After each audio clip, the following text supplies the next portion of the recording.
ফেসবুকে আমরা সবাই কাজ করি, তো আসলে আমরা কিন্তু কাজ করি, কিন্তু অনেক কিছুই অনেকে অনেক কিছু করছে, বাড়ি গাড়ি বিল্ডিং এই সেই করছে, কিন্তু আমিও কিন্তু মানে আমি দেখাবো যে আমি ফেসবুক থেকে কি পাইছি, এবং তো আপনাদের দেখাবার চেষ্টা করব।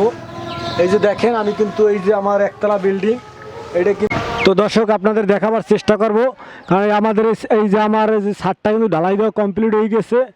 তো যাই হোক, আপনারা একটু সাপোর্ট করবেন। আর এই যে আমার পিলারটা দেখছি, কারণ এই পিলারটা যদি মজবুত করে না দিই, দেখা গেছে সামনে আরও দেখা গেছে এটা 3তলা ফাউন্ডেশন নিছি, আর এই পিলারগুলো যদি ভালো মজবুত না হয় তাই কিন্তু সমস্যা। আসলে কই এই তো এই মিস্ত্রি সাহেব, এই যে কাজ করতে তোমার দেখা গেছে সাত কয়দিন বই তুমি ঢালাই দিছো?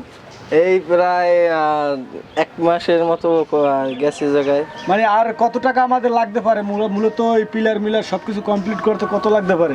এখনো মনে করেন আপনার 5 লাখের মতো খরচ হইবে। 5 লাখের মতো খরচা হলে কমপ্লিট হয়ে যাবে। হ্যাঁ, যাই হোক, তা তো আমরা আগে ফেসবুক দর্শকের উদ্দেশ্যে বলো, ঠিক আছে? তারা যদি বেশি বেশি লাইক কমেন্ট এবং শেয়ার করে, তো আমরা দেখা গেছে মানে কাজটা এগিয়ে যাইতে পারবো, সামনের দিকে অল্পতে কাজ শেষ করতে পারবো। তুমি কিছু বললে দাও। আপনারা বেশি বেশি লাইক ফলো করেন, তাহলে আমাগো এই যে ইউটিউবার ভাই আরো এরকম 5-6টা বিল্ডিং উঠাইতে পারবে, আরো কিছু করতে পারবে সামনের দিকে। আপনারা বেশি বেশি লাইক ফলো করবেন, যদি আমাকে